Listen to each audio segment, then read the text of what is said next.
Oh, hey, hello YouTube. No, it had been long since I've made a vlog. Not this vlog, but no, the other one. Yeah, excuse me, I am out of breath. Something I didn't mention in my last vlog that I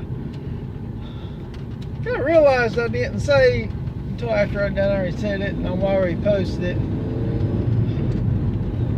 When I was working on my cousin's car, they ended up breaking a rib working on her car. So that's the reason why I did sound a little different, but I was going to mention it in it, and for some reason I let it slip my mind. I don't know how. Of course, it didn't hurt as bad at that time. Now everything's awake, so it's starting to hurt again.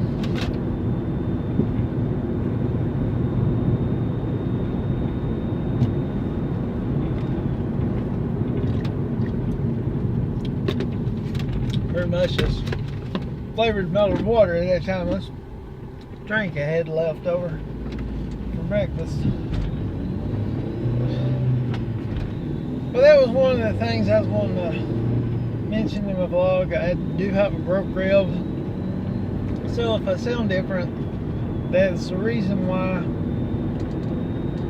If I start to talk up where I need to use a little bit more breath, it does hurt. Laughing hurts, which I know that. This is not the first broke rib I've had, so I already know how it feels. This is the first time I broke a rib this low, though, so that is something different. It's weird how I did it. I had my microscope and telescope sticking down in her starter hose so I can see if the torque converter might have been loose. Reason why her transmission stopped, because it was making a grinding noise after we changed the battery out. Everything looked fine, other than it still won't shift. So I don't know what the grinding noise was. When I put everything back together, I went ahead and just revved it up a little bit, high for a few seconds, and then let it go, and then that whatever that sound was went away.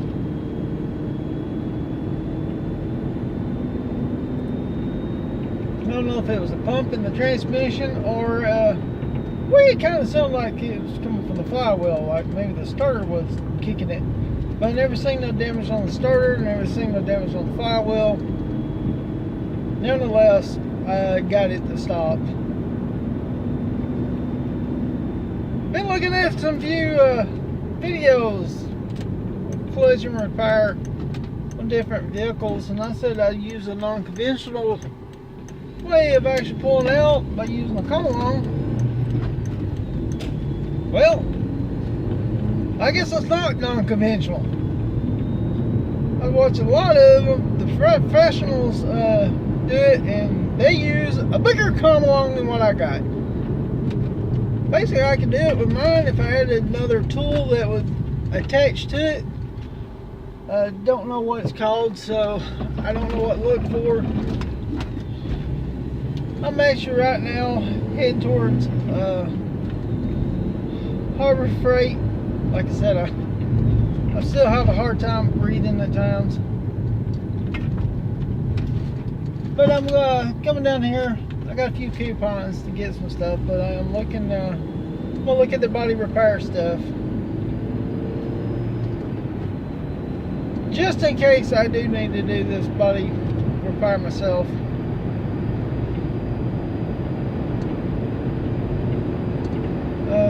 So I'm looking for just a puller hammer, sliding hammer to pull some of the bigger dents out.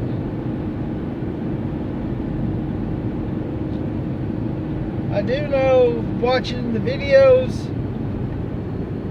the rear, let's see, what do they call it? The rear railing just sounds weird that they call it a rail, and it don't look like a rail to me. But I will need to probably replace all that. So that sheet metal will need to be cut out, replaced.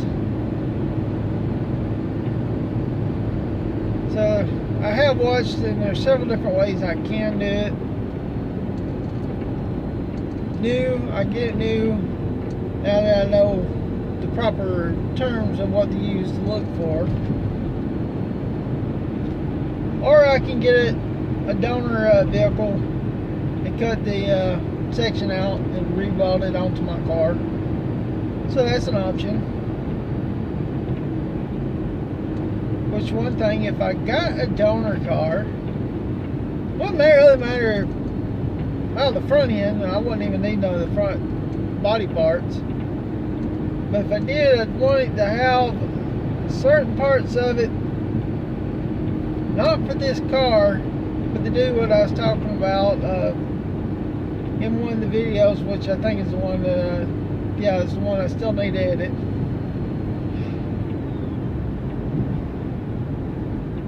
And use that body parts off of it to actually do patch jobs and some upgrades on my truck.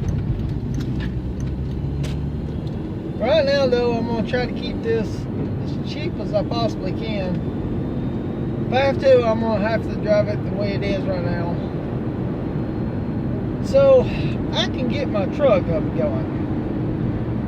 One thing I got to do tomorrow, see if I can again get with my the insurance appraiser that's working my accident report through my insurance company, that was kind of doing a little phone tag. He said I actually on a Thursday I left an hour early because I scheduled for them to call me at the exact same time I get off, and I was on my motorcycle, and I thought my motorcycle was about out of gas because when I was going to work, it puttered like it usually does when it's low, and I put it in reserve, and then it drove fine, so I figured, well, the tank must be low. I couldn't remember the last time it was I filled the tank up. So I left an hour early for work, which was still overtime because I was working overtime, which actually wouldn't have been early. It's been at my normal hour that I get off. We're working an hour longer and coming in an hour earlier than what we normally do. And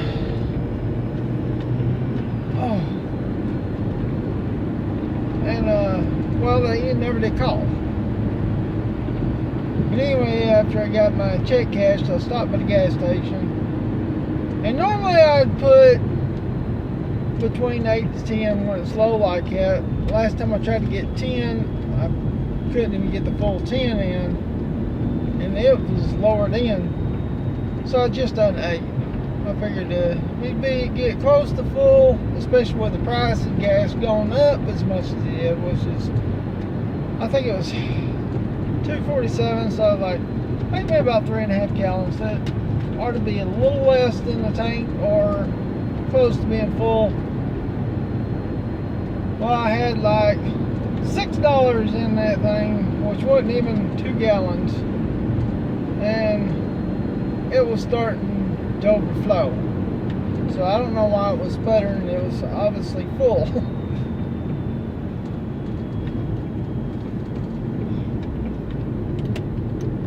Still gotta excuse me, sometimes I have to just stop, catch my breath. It looks like they got red light still.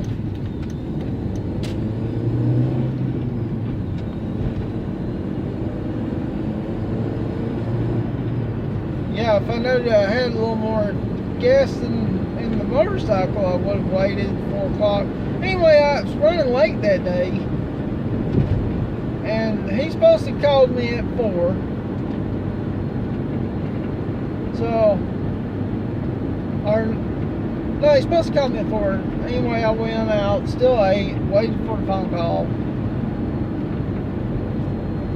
I was somewhere in a little after 5 o'clock, he called, and I was on my phone at that time, waiting to see if I'd get a call, and the phone rung. Well, the phone never gave me the option to answer, and I had to go through other stuff to get to the phone section. By then, it already hung up, and when I was trying to call back, it crashed, so I had to go back into it again. Called him, and I was leaving him voicemail around the same time he was leaving me voicemail, so he never called me back on that day, because anything before 4 o'clock, they said those get answered the next day. So the next day, I called him during my breaks and let him know, hey, because I already felt my tail light, so I had to be there at 5 o'clock, and it'd take me about an hour with traffic to get, even though it's local area, I work further away from where I was needing to go, and traffic usually would take anywhere from 20 45 minutes to an hour. My motorcycle, small and like that, and sometimes I think I need a new clutch in it, so it don't go too fast at certain points, but it still goes the speed limit. But that day, my computer at work, that thing decided it didn't want to let me put in any of my information, so I can clock it out of that and then clock out and go home. Just so happens, two of the people was working on the computer was looking at it, and went over there and helped me, and it's still doing the same thing. So they was working on, they said they'd finished putting my information in and clocked me out, and I could go on home because I need to be there. Called that insurance guy. Now he said he was going to try to call me around 4 o'clock. So I called him a little bit after, it was 15 after 4 when I was getting ready to get on my motorcycle. I said, hey, I got to get going. I'm already running late, but I figured I'd give you a shot, give you a call. Well, I never get a call, never heard nothing else from him, and he was trying to get it done before the weekend. At least that's what he was saying, which obviously we never got it done before the weekend. So I'm gonna, tonight before I go to bed, I'm gonna go ahead and call them. I'm gonna let them know what my break hours is and tell them I'm gonna call them at my second break, because they usually ain't in the office until 9, and my first break is at 8:30. So I'm gonna tell them I'm gonna call them around 11. It might be a little bit after that. Hopefully it won't take too long. If I have to, I'll take a little bit longer break, just so we can get this information over with. Then I can see what's the next process I can do on the car. Right now, though, I am trying to just make it where it's more presentable, because I'm pretty sure I'm going to end up being stuck. Whatever I do with the car, I'm going to end up having to do it out of my own pocket. I've already made some decisions on what I'm going to do. I'm going to definitely put a little bit more money into it to make this thing look better than what it ever could. Make it showroom nice. The only thing about it is, while I'm doing that part, I will definitely 100% need my truck running. Yeah, I have the motorcycle to fall back on. The only thing about it is pain in the neck when you have to drive it and it's raining cats and dogs. A little rain ain't so bad. A lot of rain, that hurts on a motorcycle. And it hurts when I laugh. So, once I find out what I need to do, find out if they don't total the body, which way things is running, it seems to be doing good, although I do know I'm going to need the front end aligned, because when I turn, for two reasons. When I turn to the right and I straighten out, if I don't turn it back a certain amount of times, it won't click off like it used to. And it's not in the steering wheel or the blinker switch part. It's because I just had noticed when I'm going, like I'm going straight now, and my steering wheel is pointing that way. So it's definitely got to get aligned, which inch lower control. I once I put the lower control arms on, and I got new ball joints. Probably thinking about getting the upper ones too, and go ahead and replace them, just to be on the safe side. Which I do know I'm going to upgrade my brakes. Now I get the wheels, I may go with a little bit bigger wheel. Because I found something that's 16 and 17. I don't want to go no bigger than 17 inch. I personally don't like the 18 and 19 inch, and the prices of the tires for those is ridiculous. And the reason why I don't want to go with like an 18 to 19, the profile tire you'd have to go with to really fit this is so low. And those are pain in the neck changing. And I personally just don't like the way they look. Now, if it was something like a Corvette, Ferrari, something like that, maybe I could see it, but not on a Jetta. I am going to put a little bit of the sports package on it, but I'm not going to have it where it's a race car. So, and I always like a little meat on my tires. I like the way it looks, especially on a truck. I don't want it to be on trucks. So, like if I have 15-inch tires, I want to have at least 3 to 4 inches or more of that tire showing. Which once I change it over to 4-wheel drive like I want to, it's going to have a lot higher than that. But I don't know when I'll get to that point. That'll be a few years down the line.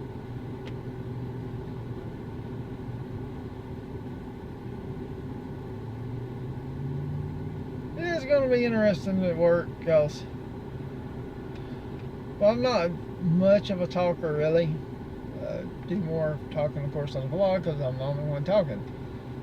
But right now, after talking a few minutes, I have to definitely sit to catch my breath.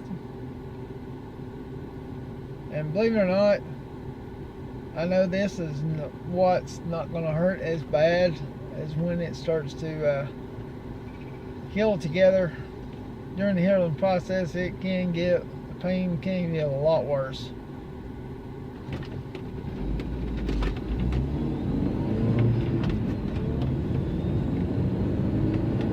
I'll tell you what, at night it's definitely bothersome because I'm the type that toss and turn in bed. I've always been that way. And to toss around and turn around and all of a sudden wake yourself up because you're in pain. Yeah, I didn't sleep too good, so I slept a little bit. Well, I guess I didn't sleep any longer than what I normally do on this day. It's just when I woke up, I felt a lot tired because I didn't feel like I got a full sleep because I kept waking up every time I turned over and kind of lay on that.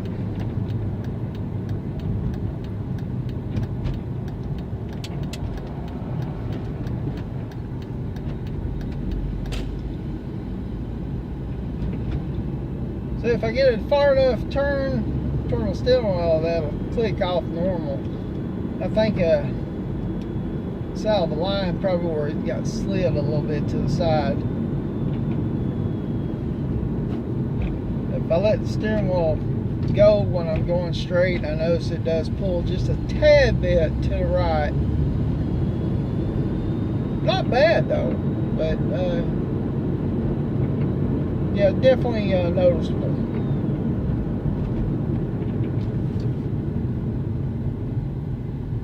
I really should probably be working on the lower control arms, but I figured I got some coupons that's about to expire, so I'm gonna come down here. I tried to look online, and all the ones they shown was pretty high. My local AutoZone's got one for under $17, but they was sold out. Tried to check Advance, and O'Reilly's, and for some reason when I type in what it is, it would not come up. So that was not helpful at all.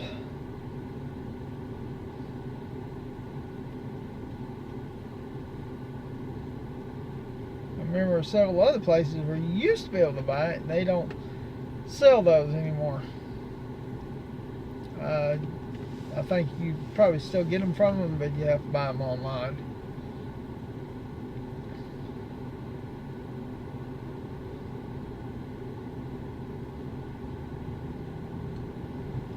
This road right here, always pretty busy around this time. Mainly because they have 4 red lights. When I used to be younger and cruise down through here, they wasn't even one that red light on this.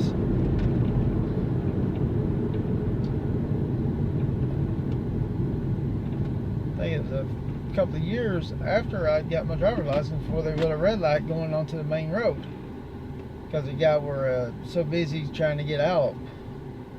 Now you got one on nearly every one of these stops. Guy on the motorcycle had the red light. There wasn't no traffic moving, so he was about to pull out, and he pulled out in front of us after the red light went green. He could have had time to go, but he was going off slow. Like, he didn't look back and notice that the light was changing on their side. Which would have been bad for him if anything would have happened if pulled out in front of the wrong one, because he had I guess that was his wife with him.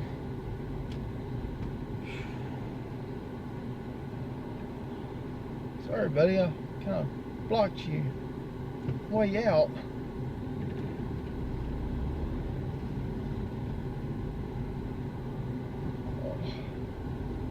So I think about it on that side, anybody that wants to go the opposite way, it's harder for them to get out because you're going across 4 lanes. Most of that is just used to be just 2 lanes, then they added 2 more, and then now you got those 2, plus right there is at the entrance where it's kind of had that one where you couldn't get out. You had the turning lane, so you had 6 lanes total.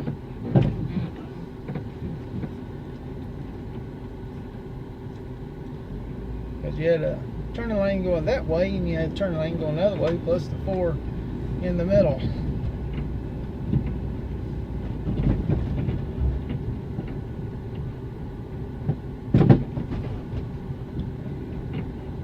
Yeah, I gotta redo this front end and everything. Hey, it seems to make more racket now than what it used to. Those rear shocks definitely make a sound too.